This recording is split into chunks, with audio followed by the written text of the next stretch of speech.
Hi all welcome back to our channel. மிங்கு வந்து இப்படி எக்ஸைட்டடாக ஜம்ப் பண்ணி எங்கே வந்துட்டுருக்குன்னு பார்த்தா, நாங்கள் வந்து வண்டியில் வெளியில் மார்க்கெட் போகலான்னு சொல்லிட்டு பூ அப்புறம் பழம் வாங்கிட்டு வரலான்னு சொல்லிட்டு போனோம்.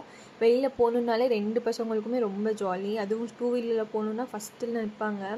ஸோ ஃபஸ்ட் எப்போயுமே போகிற மாதிரி நாங்கள் ரெகுலராக போகிற கடைக்கு போயிட்டு பலாப்பழம் வாங்கலான்னு சொல்லிட்டு இங்கே வந்து பலாப்பழம் வாங்கினோம். இந்த அண்ணங்கிட்ட பலாப்பழம் வாங்கிட்டு அதுக்கப்புறம் பூ வேண்டியதாக இருந்துச்சு.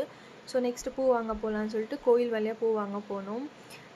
இங்கே ஒரு இடத்துல வந்து ஒரு டாய் ஷாப் இருக்குது. அந்த டாய் ஷாப்பில் இந்த பிள்ளைக்கு மிங்குக்கு வந்து பபிள்ஸ் வேணும்னு சொல்லி அடம் பிடிச்சிச்சு. சரி இது பூ வாங்கிட்டு அதுக்கப்புறம் போய் வாங்கலாம்னு சொல்லிட்டு பூ வாங்கிட்டு அதுக்கப்புறம் அந்த டாய் ஷாப் போனோம். அங்கே போய் பார்த்தா பபிள்ஸ் இருக்கலை.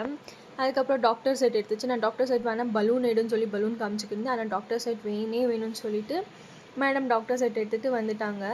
அதுக்கப்புறம் வீட்டிலேருந்து கிளம்பி போகும்போது எப்படி ஜம்ப் பண்ணி வந்தாங்களோ ரிட்டன் போகும்போது அப்படி இல்லை, யாராச்சும் ஒருத்தவங்க வரணும் மேடமை தூக்கிட்டு போகிறதுக்கு. ஸோ இதான் இன்றைக்கோட விலாக். நாளைக்கு பார்க்கலாம்.